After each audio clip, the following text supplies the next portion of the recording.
Good morning and welcome listeners, viewers and online guests to the next in our series of Safe to Trade presentations. I'm your host, Kelvin Wood. I'm the certification body manager for Safe to Trade at Shield Safety Group. And this month we continue our conversations to provide you all you need to know about Safe to Trade, whether you are involved with the scheme and already registered or whether it's brand new to you. We hope you enjoyed today's session, and thank you to those who are joining us live in this live stream. After our short conversation today, we are going to have the opportunity for a question and answer session with our guest. So if you do have some questions, please pop them in the comments box. And towards the end of our conversation, I will display as many of them as we have time for on screen, allowing our guest to respond to you. So thank you in advance for those. So speaking of special guests, today I am joined by John Barnes. So please join me in welcoming John. John is the chair of the Safe to Trade Stakeholder Engagement Forum and also a member of the Independent Governance Board as well. So good morning, John. Thanks for joining us today. Good morning, and thanks for inviting me again to this webinar. No problem. It's great to have you back. I like the symmetry, actually, because when we started these webinars last year, you were also present for number one to introduce the scheme. So we're starting 2025 afresh, and we are reintroducing Safe to Trade. So for the benefit of the listeners who missed your earlier episodes, please go ahead and reintroduce yourself to the listeners. Well, okay, thank you, and welcome everybody. My name's John Barnes. I used to work for local government. I then worked for industry. I'm an EHO by background.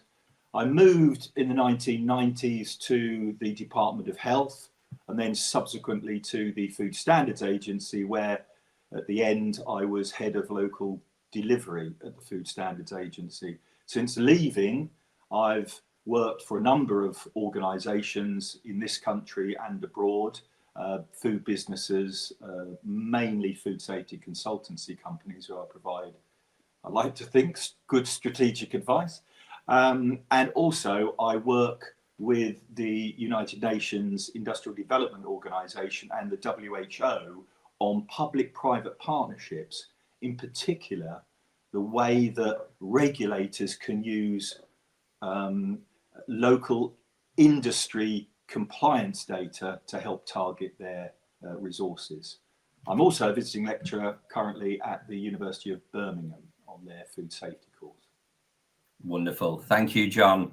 So today, this morning, we're taking it back to basics. We're going to be exploring Safe to Trade and how Safe to Trade is modernising food safety controls.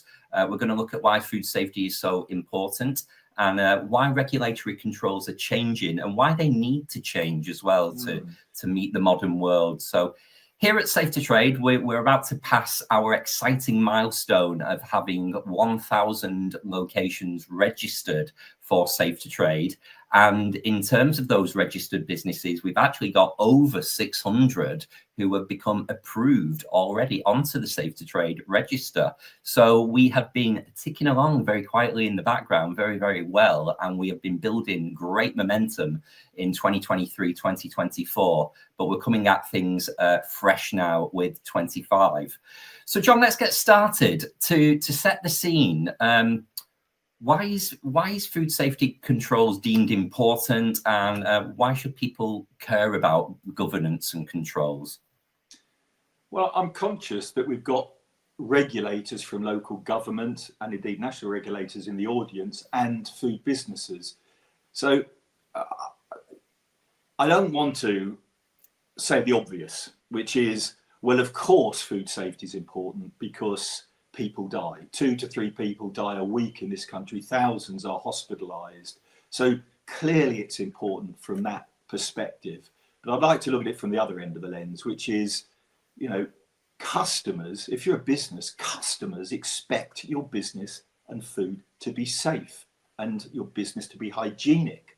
You know, expectations now are really very high that when they go in and have a meal at a restaurant. It's enjoyable. They feel safe. They feel confident that you're looking after them.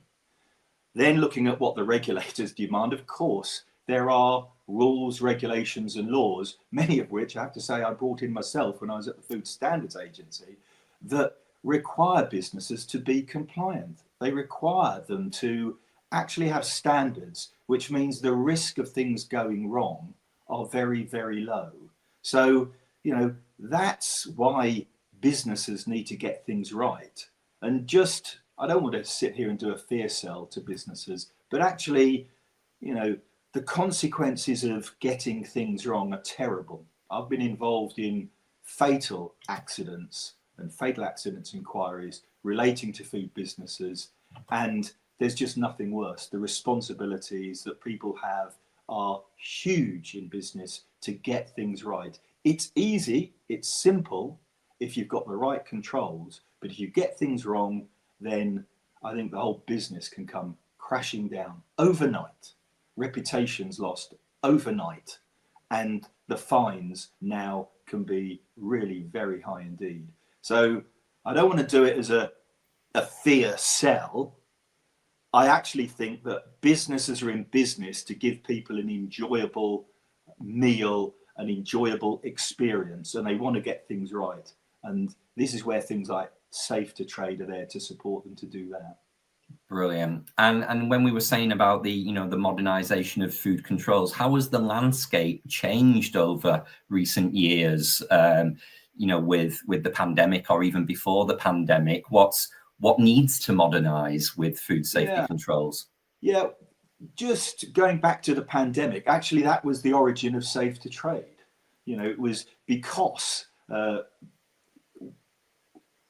we felt that people needed to be confident when they went into businesses.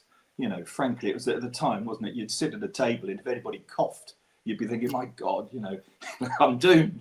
Still do. I must admit, and that's actually to the point. There's still a bit of a hangover from that, But actually, Safe to Trade was brought in to actually give businesses confidence and their customers confidence that they'd actually got things right in a landscape, particularly with the controls, which were just changing almost daily, but certainly weekly. So they needed to have that level of support and that level of sort of monitoring and oversight behind them. And that was incredibly successful in terms of giving people confidence going into the place, and actually giving businesses confidence that they were doing the right thing and protecting their customers and their staff. So that rolled out into Safe the Trade that we've got here, and that we'll probably talk about more later in specifics. But in terms of the landscape, I think customer expectations are sky high in terms of making sure that the place that they visit is hygienic and safe and a good experience.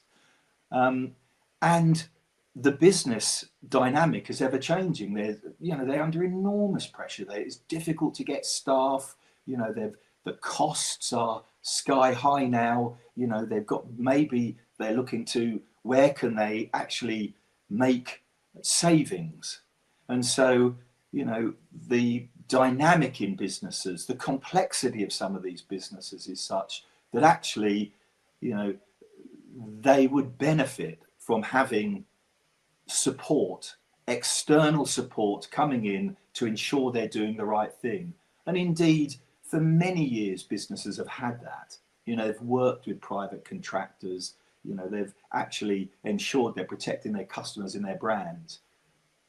But the modernisation of regulation, if people aren't aware, is about three things. It's about greater use of data to actually help target the regulatory resource. It's about more collaboration between industry and the regulator to share data to actually ensure that everybody can feel confident in the food supply chain. And the final thing is, it's just about more transparency. It's building on things like the food hygiene rating scheme, that customers, businesses expect, things to be laid out in front of them, that they actually share information with the business shares information with them, and actually in doing that, standards are improved and expectations borne out. Wonderful. Thank you, John. So, we've already introduced and spoken Safe to Trade, but for the benefit of people joining the webinar today who are completely new to Safe to Trade as a entity, would you please go ahead and just give us a little bit of an introduction to the Safe to Trade scheme, the standard for hospitality and catering? What is it? Okay, well, I don't want to go into huge amounts of detail because that would, we'd see people leaving the webinar. But in essence, Safe to Trade is an assurance scheme. It's an assurance scheme that actually incorporates all the rules and regulations that businesses have to comply with in terms of food safety and food hygiene.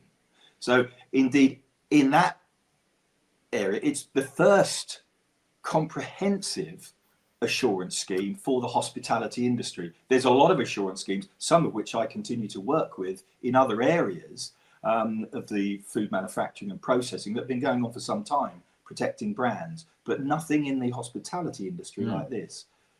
But it also includes things like food allergen standards. It includes labeling issues. It includes front of house issues. All of these are things, particularly post-COVID, but also post things like horse meat, where people expect to be served what they asked for.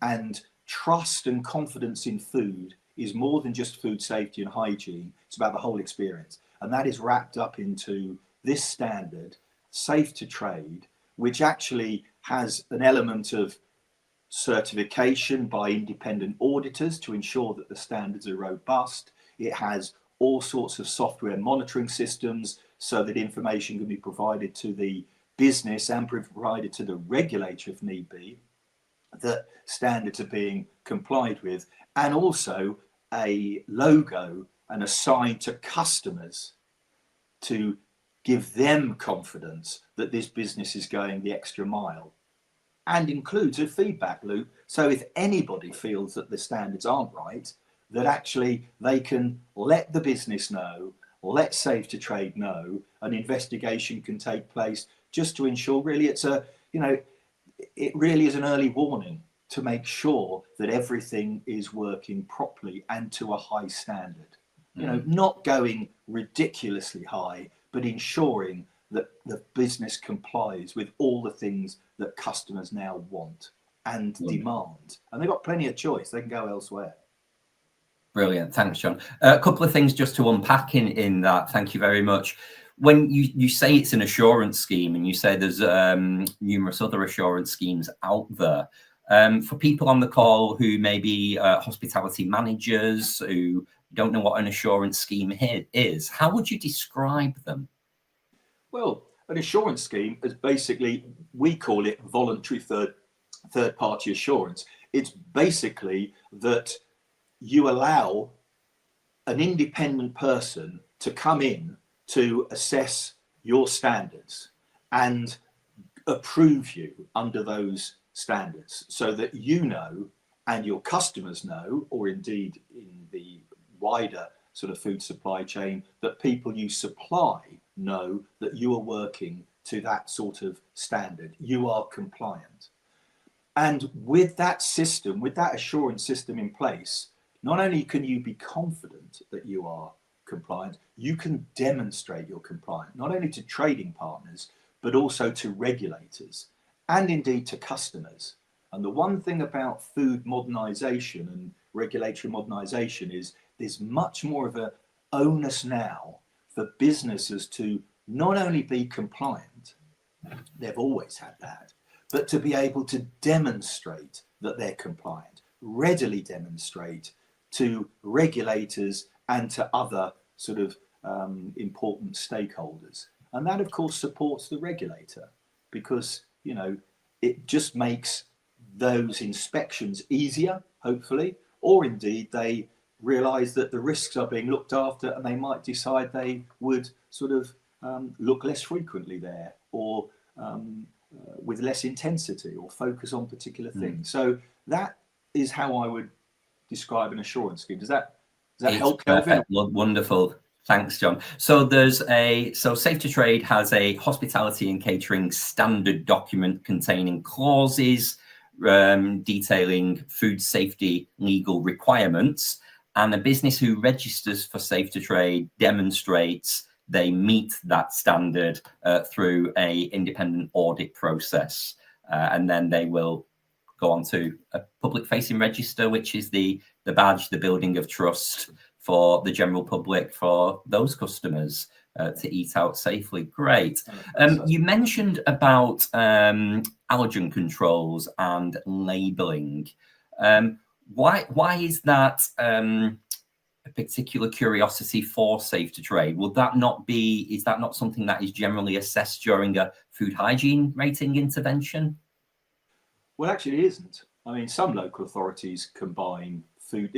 It's what we in the trade call food standards, a lot of this, which is about composition and labelling. And when we were at the agency, we realised, and particularly post-horse meat, that actually trust in food was a lot more than food safety and hygiene. Trust in food was about feeling confident that you got what you asked for. It wasn't being adulterated. It wasn't being sort of swapped, the type of meat or the quality of meat. You weren't basically being ripped off. And of course, allergens is incredibly important for people now. You know, it's you know, everybody knows somebody with an allergy, and I think there's been huge improvements by the industry and with regulators, local regulators, environmental health officers and trading standards officers or services. You know, the position has improved immensely. I think this builds on that, builds on the need, and it builds on what's happened so far. So we certainly, when we brought in Safe to Trade, felt that we wanted to include things that were important to customers, things that really would give them more confidence that the businesses was taking care of these issues. And similarly, it's very difficult for industry, particularly the hospitality industry, with the changes in labelling and allergen controls in these areas, to get things right all the time or to know what they need to do. So that is also covered very simply in a straightforward way by Safe to Trade and monitored, so that they can feel confident that they and their staff are actually doing the right thing. So, you know, that is actually more than is usually carried out under a food hygiene rating scheme inspection. And don't get me wrong, I was instrumental in bringing in the food hygiene rating scheme. I really support the food hygiene rating scheme, but actually this builds on it and supports it. It goes further than it, and it also, you know, plays into some of the gaps now in local regulation where, you know, it's difficult to sort of have these comprehensive inspections, and there are less environmental health officers around, and there are certainly less trading standards services active in the hospitality industry. Conversely, in case there are consumers watching, industry itself is doing a lot more to look after itself, which is exactly as it should be. Yeah. So, John, you just mentioned all the work that you've done previously to introduce the food hygiene rating scheme, which has been running now for well over a decade now, hasn't it? So food business operators will be accustomed to receiving a food hygiene rating, appearing on the FSA's register, display of the sticker if they choose to do so in England. So they might think, well, why do I need another sticker? How does Safe to Trade work? Is it a replacement of the food hygiene rating scheme? Can you just talk about a little bit about that complementary aspect of the Safe to Trade scheme, how it works kind of in partnership with the food hygiene rating that people are awarded? Yeah, I think you've given the take-home message there, Kelvin. This is complementary. This is not a replacement for the food hygiene rating scheme. The food hygiene rating scheme has, I think it's been rolled out, it's been incredible. It's been a huge advancement. Indeed, the Public Health Agency mentioned that it was one of the top advancements over the last sort of 20, 30 years in terms of public health improvement. So, you know, it's important, it's got an important place. But the frequency of some of these inspections is sometimes quite limited. You know, some are about 3 or 4 years old, sometimes in some local authorities even longer. They do not cover in any great detail things like allergen control in the detail that Safe to Trade does, and they certainly don't cover these aspects of labelling that are being covered, or front of house that's incredibly important. There's no point in people thinking they're going to get, you know, going into business. No longer is it enough just to give people safe food. If they go in and they see that front of house staff aren't dressed appropriately, they don't handle food appropriately, they don't behave appropriately, and the fixtures and fittings are unclean, you know, that acceptance died out with COVID. Yeah, that things have moved on, and many surveys demonstrate that have even been carried out by the hospitality industry itself. So Safe to Trade supports the food hygiene rating scheme, and indeed for this industry who might, you know, get an inspection every 3 years, sometimes every 4 years, because they might be very compliant, so they're considered to be a low risk. You know, they know that if they've got Safe to Trade, that they shouldn't have anything to fear from a food hygiene rating inspection. You know, if they're not 5, I would be amazed. You know, also they need to be above 3 to even be considered for the Safe to Trade scheme. So it sort of complements it, it supports it. And just while we're on that, if I don't just, you know, because I can wax on about how things were. You mentioned that we've, you know, got 1,000 members now in the Safe to Trade scheme, and people might think, well, you know, they might not be aware. Actually, we haven't really launched it yet. It's not launched, and people might think that's strange, but that's exactly what we did with the food hygiene rating scheme.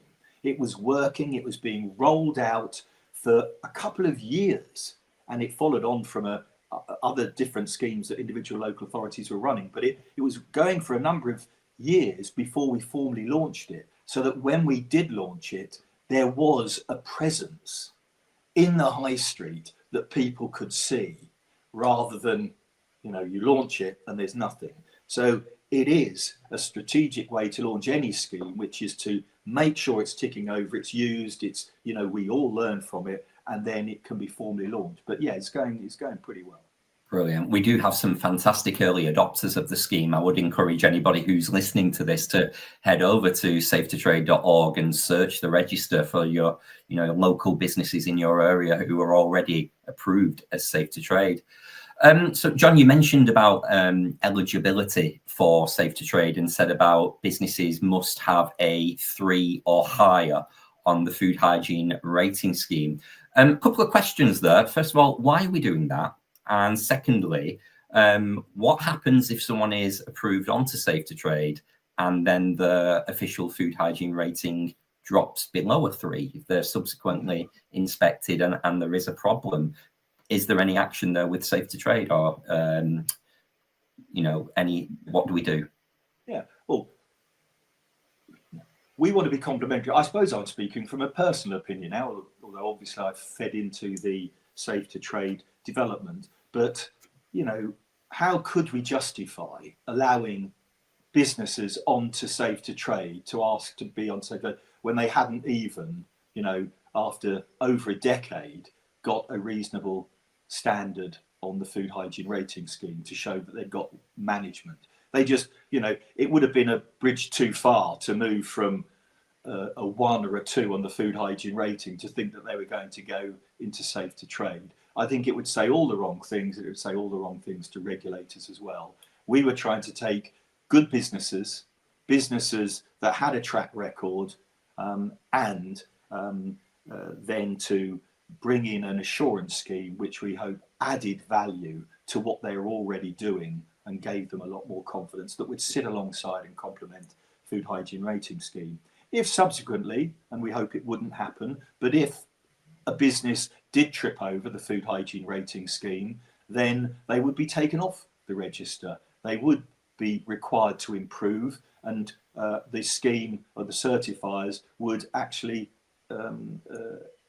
be able to assist them to do that. So, you know, it's not that we're going to see something of a low food hygiene rating approved under Safe to Trade. That just isn't going to happen. And constantly Safe to Trade monitors those ratings so that we ensure that we're on top of it. So I hope does that answer the question? It does indeed. And not to get overly techie, but there is a very complex algorithm in place that collects the food hygiene rating data, directly feeds into the Safe to Trade register. So the certification bodies are made aware immediately if somebody drops the food hygiene rating below a 3.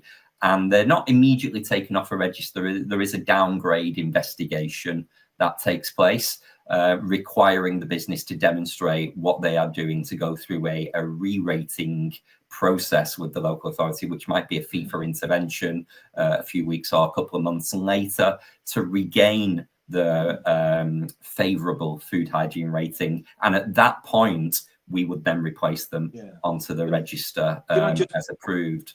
On a sort of flight of fancy here, that's for those that want. That's part of modernisation. You'll see that the Food Standards Agency are working with the aggregators, like Just Eat and Deliveroo.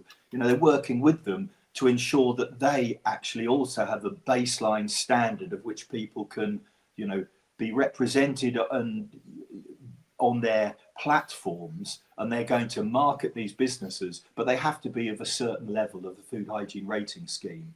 And this is part of the modernisation programme, where you're working collaboratively with industry, and working with them to ensure that you actually together achieve that common goal, which is good food safety and hygiene. So, and we would want with Safe to Trade to be working collaboratively, not only with industry, but also with regulators and the national regulator, as other assurance schemes have done, to help them get more information about the sector, feel confident about the sector, and target their resources on the places of highest risk that actually I doubt anybody sitting on this webinar want those sort of rubbish businesses, rogue traders, to carry on. And environmental health officers and trading standards officers have an incredibly important but also quite difficult job with the resources to deal with those type of rogue businesses that actually we wouldn't want on the Safe to Trade platform either. So we're building a brand based on trust, and we want this brand to be recognised by the consumers. We've talked a lot here about the complementary aspects of food hygiene ratings. I think the way I view it is I recognise that the certification aspect lasts for 12 months, but people may have a surveillance audit, 6 months as a check-in.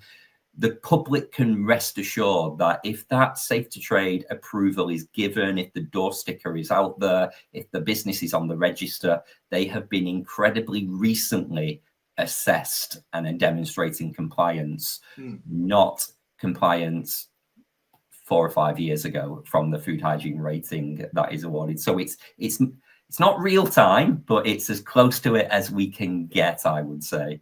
Yeah, no, that's incredibly important, and I'm not here to rubbish the food hygiene rating scheme. So I think it's made huge improvements to standards, and I think is recognised as being incredibly useful. There are some issues about it, of course there are, and I think I would join everybody in looking for it to be mandated, certainly display in England. But yeah, it's important for people to recognise that businesses on Safe to Trade not only are looked at frequently, but actually have the sort of software support and the standard and the monitoring, which means that they're on top of it.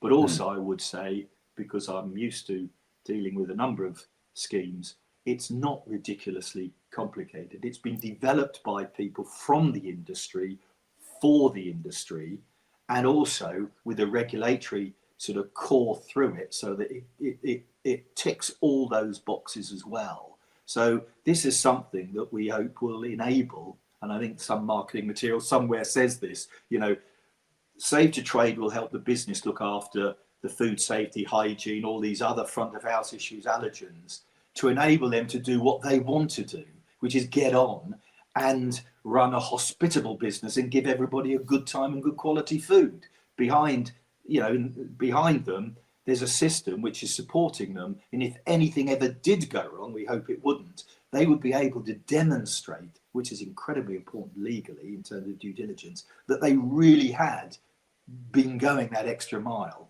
to ensure things did not go wrong. And hopefully that will mean they would not go wrong. Absolutely. And, I wanted to move on to, what are some of the perceived and actual benefits of becoming safe to trade or registering with safe to trade to food business operators out there, which you just actually put into context really well, John. But you mentioned about this support and software. From a food business operator's perspective, they may use safety consultancies who utilize software for auditing already. Safe to Trade obviously works through software as well. What is the level of support? Is there any part of the Safe to Trade customer journey that is a benefit to food business operators in terms of the support that Safe to Trade provides them, maybe even after the audit? What do we do when audit actions or requirements are identified? Yeah, I mean, look, I won't go into huge amounts of detail here. One of the big things that I think is incredibly important is that there is a sort of telephone helpline support that people can get. And that is also important as an early warning, because sometimes there are systemic problems that come in. There are problems that are being referred to certification bodies like Shield, but they're currently Shield group are the only certification body at the moment. But the idea, of course, is that any reputable sort of consultancy business can be certified and accredited to run this scheme and ensure that there's a commonality of standards and there is a robustness there that regulators can feel confident in the information that's been provided. But things like the software support that of course is there, things like and it's a very modernized system, and things like the telephone helpline, which is something I always support, and we brought in indeed in the agency. I mean, those sorts of things to a business. I got a problem. Can I ring someone up? Do I know that they are competent to give me the right sort of information? And do I know that what I'm doing is the right thing? And one thing we haven't mentioned here, of course, is that Safe to Trade is actually assured by the primary authority, so that the business, the industry, the business owner can feel confident that what they're doing is the right thing. And if there is an issue with their local regulator, at least they know that it's been looked over by a regulatory agency and they have given it the thumbs up that what they're doing is the right thing. And that goes for some of the helpline support that's provided also. Brilliant. I find it interesting to point out the route to approval on Safe to Trade really supports a lot of multi-location businesses in particular who may have a centralized service for making sure audit results are interpreted and actions identified on an audit are closed. For many years, in the years I've worked at Shield Safety, an audit would be published and a manager at local level would close off their action and type done. Safe to Trade has an element of evidence verification, does it not? What does that mean? Yeah, no, that's a very good point. And it was a point that with the early adopters, it was one of the things that they found was just incredibly useful. That not only were they being told what, some of the things that they needed to do, which, they have an ability to appeal it or, say, is that right? And there can be a two-way discussion. But once they've agreed they need to do it, there was a system in place which actually provided evidence. And it was simple. It could be a photograph, it could be video evidence, whatever it was. But there was something there to demonstrate that non-compliance had been closed out. Now, that's quite important for, an individual food business site. But of course, it's incredibly useful for somebody who's sitting on top of, 20 or 30 sites to know that these things have been done. And we certainly got feedback that, you know, that was, funny if it was one of the things we didn't think was an issue, but clearly it was an issue. And these businesses were saying, my God, it was like a game changer to be able to, you know, feel confident about these things. I think we all forget, I'm a regulator by trade, although I have worked in the industry. You know, these are the people that are going to sleep every night wondering if everything's been sorted. You know, hoping that there isn't going to be an issue that's going to cause them all sorts of problems, reputationally or professionally. So having something like that was seen to be, by them, incredibly useful.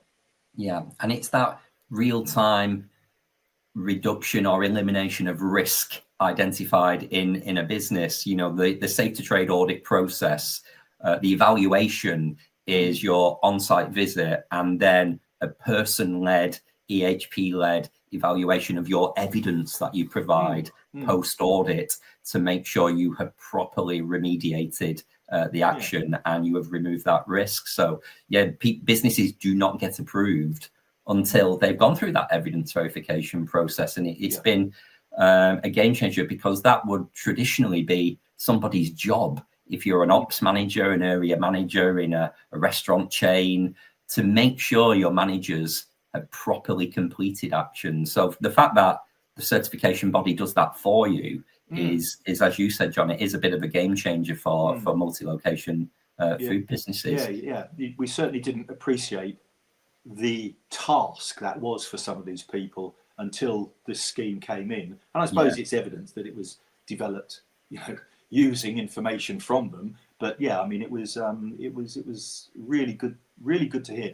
And I hope that regulators in the webinar today will appreciate that, you know, closing out non-compliances and actually having evidence of that is incredibly useful for them too. Brilliant. So we've talked about the consumers at large, the recognition of this, the standard, the brand that they're going out and the experiencing a good food safety experience with where they choose to eat. And we've talked about the benefits to food business operators themselves. You've just touched upon regulators there, John. For the regulatory audience that we've got today, how is safe to trade beneficial or an advancement to regulatory controls? You mentioned earlier about the dwindling resources, etc. But how can a regulator rely and use safe to trade? Well, we hope through things like this, for a start, that, you know, they can have a look at the standards and ensure they, well, you know, bearing in mind what we just said about closing out non-compliances, they should feel reassured that the business is actually to that standard. Now that is important, but also with a register, they will know which businesses are working and been approved under safe to trade. So that's quite useful in terms of, you know, are there businesses that, you know, haven't got that level of support, haven't got that those standards in place. So, you know, they should maybe they could use that to where they target resources or how they target resources in those particular businesses. But also what we're doing is in the same way as we've done with other assurance schemes. And this is probably the controversial bit. I don't know if we get questions on it, or, you know, that actually under earned recognition schemes that already work in the dairy and in the feed sector with local authorities, that actually if you recognize these businesses in a certain way, it means that you can target your resources elsewhere. You can target your more limited resources in places where you know they just haven't got that level of attention to standards or independent oversight. And we're also looking at ways in which we can not only make it easy for local authorities to know which businesses are members of the scheme, but also to get insight data from all the non-compliances, from all the members of the scheme, so that we understand and can work with local authorities on whether there are any systemic issues that need to be dealt with, that jointly with regulators, we can ensure that the industry, improves their compliance. So, it really is about sharing data, and I would say not on individual for those businesses, not sharing details about actual compliance levels in individual businesses unless they really wanted to do so. It's about sharing anonymized data with local authorities, letting local authorities know, local regulators know which businesses are members of the scheme, and also them being aware that any member of the scheme seen to be non-compliant is picked up and dealt with by the certification body. So they might sometimes have non-compliance, but that's been dealt with in a very systematic way by the certification body. And if the business doesn't put things right, they will be taken off the scheme.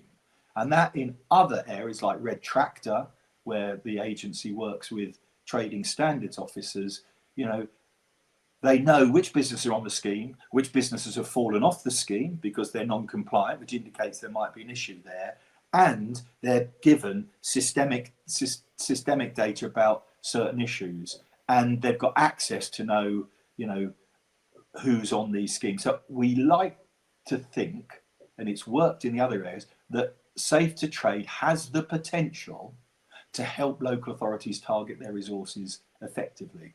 Not saying don't go in there, although that might be an option. It's just saying, look, industry is dealing with this because they don't want to serve unsafe food.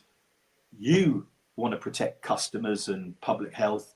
There must be a way now in today's environment where information can be shared so readily and affordably that we can work together. And that's where we are at the moment. Brilliant. Thank you, John. How can people get started with Safe to Trade? What's if someone's a food business operator on the live stream today and they're thinking, I'm quite interested in a piece of that myself. How do they get started? Well, I'd like to think you must have some link. I haven't seen it myself today, but there must be something. But it would be to approach initially now the certification body, which would be Shield. They're the only one at the moment, and they've actually supported Safe to Trade to be developed, and that's how it's often been with assurance schemes. But of course, Safe to Trade will be an independent organisation, but at the moment, the way to go would be to approach Shield and get the standard, see what you have to do. Do your own risk assessment to see what needs to get sorted, then get the initial approval visit. And as you say, then there might be a short or a longer journey to actually close out anything that you need to do and then get put on the register. Brilliant. Thanks, John. And then before we go to some questions from the listeners and viewers today, how would you rate Safe to Trade in terms of an innovation within the regulatory framework or the hospitality industry? Have you seen other innovations like this in recent years? Well, we've seen the food hygiene rating scheme, which actually uses data, was developed collaboratively with industry, and is incredibly transparent for consumers. This is an extension of that. Food hygiene rating scheme, fantastic. Safe to Trade, I actually think will be in that same area. I have tried for a number of years to develop a scheme like this with the hospitality industry. It's long overdue. It has to be robust, which takes a while to develop, and it takes a bit of money to develop. But I actually think that this could be a game changer in the way that it supports business, it provides confidence to customers, and it actually helps the regulator control and regulate the industry, which is vast.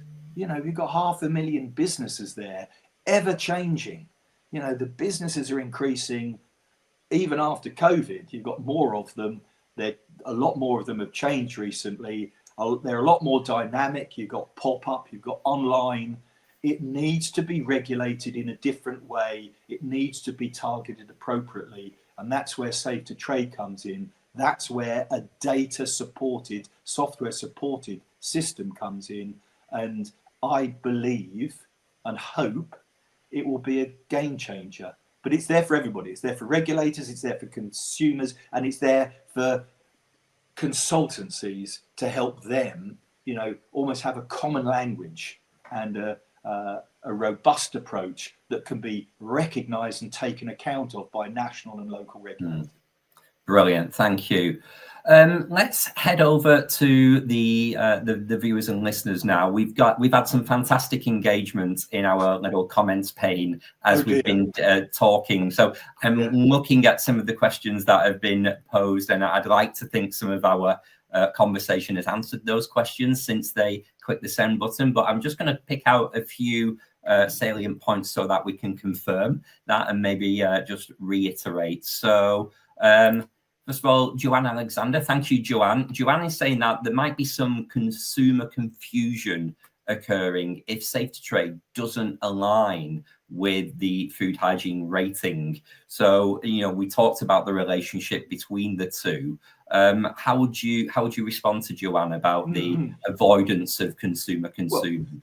Well, first of all, Joanne, I'd agree. There would be confusion, and I would be surprised, and certainly not pleasantly surprised, if there was a non-alignment there. Now, the fact is, we hope that it will be complementary, but that one of the reasons, what was behind your question, I'm sure, was one of the reasons why, as Kelvin said, we've got this algorithm there to ensure that we're looking at food hygiene ratings, that we take on board what they're saying, because it would be just,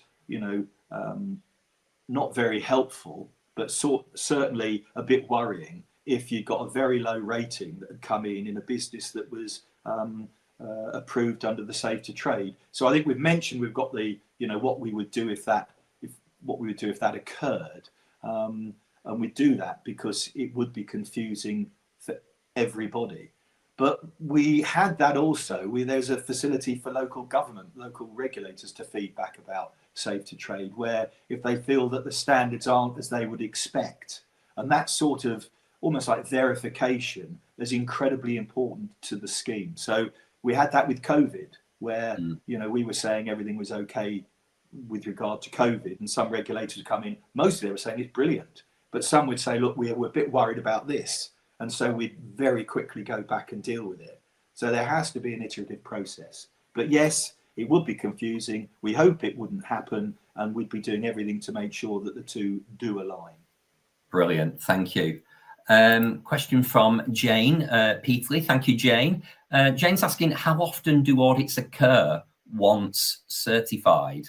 You can answer that, John. I'm more than happy to take that myself if you prove. Well, I would say annually, but if you've got a different answer, then please feel free to do it. No, I'm very pleased to say that we're both aligned there. So it's an annual certification aspect. Once you are approved onto Safe to Trade and issued with your door sticker and proudly take your place on the Safe to Trade register as approved, your certification lasts for 12 months and then you are revisited contractually 12 months later for a new inspection. But also be aware that there is this sort of software umbilical cord that is linked into these approved businesses, so that it's not that there's absolutely no sort of liaison information coming from them other than a once a year sort of person drops in within a window. It's a non-announced, but it will be within a sort of reasonable window.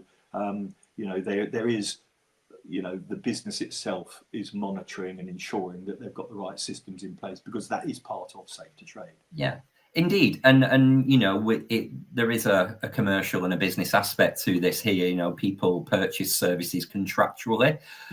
If people terminate contracts and the certification expires, meaning they don't want us to come back and do another audit for various reasons, they would just expire from the register. So it's not like someone will become approved and just sit there. They would expire from the register if they underperform in the next audit, or they don't have one because they cancel services.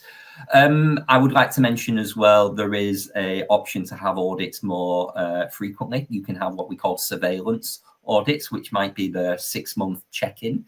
And if non-compliances are identified during the surveillance audit, that does carry risks to your register status. You'll just need to go through evidence verification again to say that you've actioned those non-compliances. So again, really, really current and real-time, good brand protection for businesses, as well as protection from that element of trust with consumers. Thanks, Jane. We've got a really good question here from Nicola Maitland. Thank you, Nicola. Nicola's saying, can the full register be viewed rather than searching for a specific venue? I'll take that one myself if that's okay with you, John. The register can be searched in a number of different ways. You can search directly for a food business. You can type in the name of the business, or you can type in geographically. So if I'm going to Manchester for a day trip, I could type in Manchester and I could then choose which approved Safe to Trade location in Manchester I want to take me and my family to for a good experience. You can also search by status on the register, who's approved, who's listed as outstanding, those who are in review. There's multiple search options. There isn't at this moment in time almost like a view all. However, the register itself, the website, the platform that it is hosted on is continually being looked at from innovation perspectives and development as well. So we are looking to provide more searching options on the register, but it does work a lot like the Food Hygiene Rating Scheme register. You type in postcodes, place names, business names, and it will, if you type in, I don't know, eat, it will bring up all businesses with that in the title on the register. So it's quite intuitive, yes. Thanks, Nicola. And you never know, like we did with the Food Hygiene Rating Scheme. I remember I was involved in bringing in an app for it. I have to say, not a very successful app initially, but that could be another way once you've got a number of participating businesses, above a certain level. Brilliant, lovely. Question from Ellis Wilkinson. Thank you, Ellis. Asking, what's the specific differences in the audit? And I hope I'm interpreting this correctly, Ellis. I guess you mean the difference between a Safe to Trade audit from the certification body and maybe a generic private sector food safety audit that people have had for many years from different providers. So maybe if we can just explore that question from that perspective, John, how would you reply to that? Well, in some instances, they'll be very similar. You'd like to think that, businesses, you can use things like the industry guides, the food hygiene industry guide and other sorts of guidance to make sure that you've got the core elements there.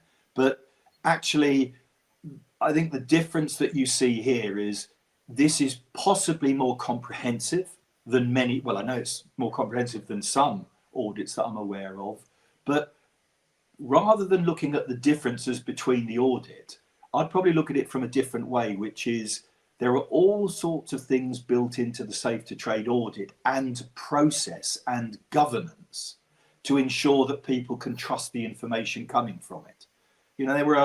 My recollection is there are between 80 to 100,000 private audits operating annually in the hospitality sector, and have been for a number of years by different providers. But actually they all do different things. There's no commonality. And actually, because the governance isn't open, transparent, public, and to a certain level in some instances, I think regulators sort of rightly don't give it the recognition that they could.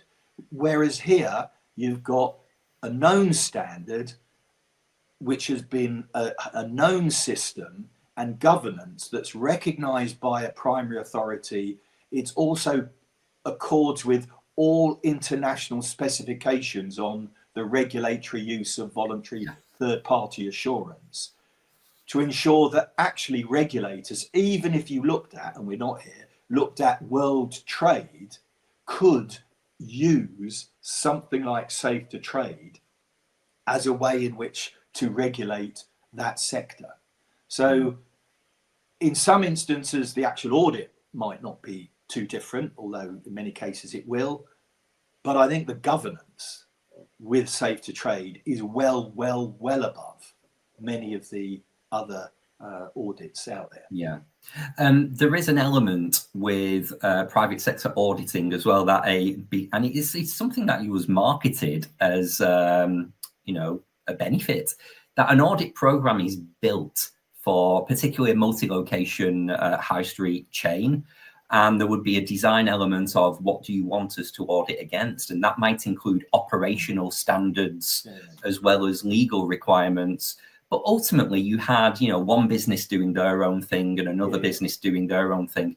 Safe to Trade, whether you see this as a positive or not, doesn't provide that level of customization of, I want you to look at this, I don't want you to look at that. The governance, as you just mentioned, John, provided through the Technical Standards Committee and the Primary Authority assured advice of the audit set and the standard, means that is what is measured in every business, regardless of what brand you're displaying. So it's a legal requirement. It's not tailored to each business.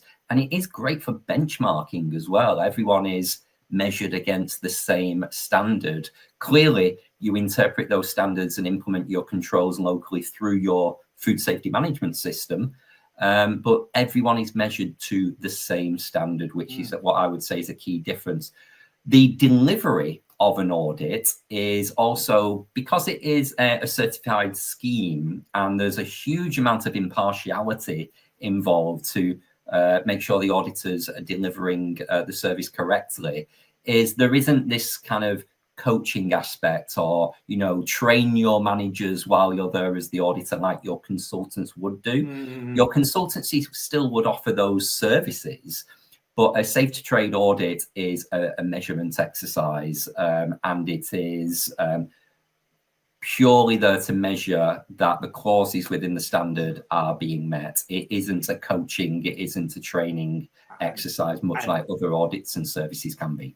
Yeah, and just to echo that point, people might be thinking, well, that's not incredible, that's not very helpful. However, that is the sort of things that are demanded by independent accredited certification schemes that then can be used and recognised for international trade or for supplier audits. So it's sort of part and parcel of the system to make sure that it is not only robust, but it is independent in terms of its integrity.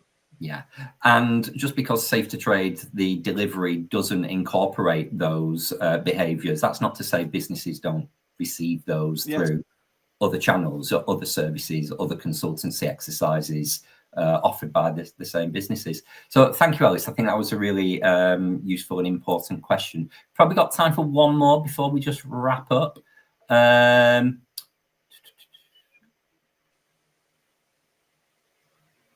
Okay, question from Mark Williams. Thank you, Mark. So is your intention that businesses with Safe to Trade certification would not need an EHO inspection in the ABC program recommended by the FSA? Businesses then effectively need to pay for their EHO inspection, which is, of course, free at the moment. So, how does gaining Safe to Trade approval affect the need to receive a local authority inspection, John? Yeah, well, the short answer to that, Mark, is no. It's not the intention that this is to replace an EHO inspection. For those that might not be aware, part of the ABC programme is quite a controversial discussion going on now with the FSA, where I think the FSA were looking at things like third-party assurance schemes or assurance that was operated by big national retailers. And there was not only implication, there was a stated intention that actually those businesses would no longer need to be inspected by the EHO. They perhaps would fall into sort of Food Standards Agency inspections, or indeed, maybe by extension, that if they're being looked after by a third party or well by the individual organisation centrally that they wouldn't need an EHO inspection. That is not where we are coming from here. This is about, if businesses have good systems in place, they've got good controls in place, that actually there's good governance so that you can have confidence in that, and that you're provided with information which confirm that's the case, or even in some elements a bit more, then I think what we're saying, or the intention from my part, would be, well, you need to give that some recognition or consideration in how you target your resources. So it's fitting in with the ABC program of using more intelligence to direct your resources, not using the intelligence as an alternative to your resources, to actually having an inspection. Whether businesses have to pay for an EHO inspection or not is, that's not on my agenda at the moment. But if businesses have gone to all the trouble of paying for an in-house system that might be operated by some, or Safe to Trade that might be operated by Safe to Trade, it just seems ridiculous that it's not given some kind of recognition by local authorities, providing, or by regulators, providing they get some sort of information from it and they feel confident in it. That is the way it's going across the globe at the moment. That these, greater use of voluntary third-party assurance schemes and seeing how you can use the data to help target your regulatory resource is something that is being operated in many countries now, predominantly in manufacturing and processing, in terms of import controls and food trade, just because it stops. One company I work with, they do over 100,000 audits a year across the globe, and none of that information really gets given to the regulator. But systems are being developed to enable it to help with food import control checks and like. So that's what I want. But the regulator still has a role. They might verify that it's as you say it is. They might go in once every other year instead of once every year, but having access to thousands of pieces of data as part of this system, rather than one inspection every 2 years, has to be beneficial. Now, that was part of the agency's paper, but I disagree with the agency, and it's rare I do, but I disagree with the agency that that means that you should not inspect. I think everybody, including Safe to Trade, want to be working with local regulators, because actually consumers and customers want there to be some kind of local oversight and regulation of these businesses. They trust local authorities. I trust local authorities, but actually together we can just make for a better system, better control, and recognize some of the investment that many businesses have now got in place. Yeah, I think that's a wonderful way to wrap up, John. Thank you so much. We've just passed our 1 hour mark, so that is all the questions we've got time for. Thank you again, John, for joining us today. It's been really enlightening. Thank you massively to all the people who've joined us live on this live stream, and for the questions you put in the chat pane. You've all been having some great conversations with each other, actually, while listening to us. Yeah, so we will put some additional information in the show notes when we host this online, so hopefully to answer a few more questions that we didn't have time for. But for now, thank you again to everyone for joining us. Thank you, John, and we'll hope to see you again very soon for another Safe to Trade session. Have a wonderful day, everybody. Thank you. Thanks. Bye.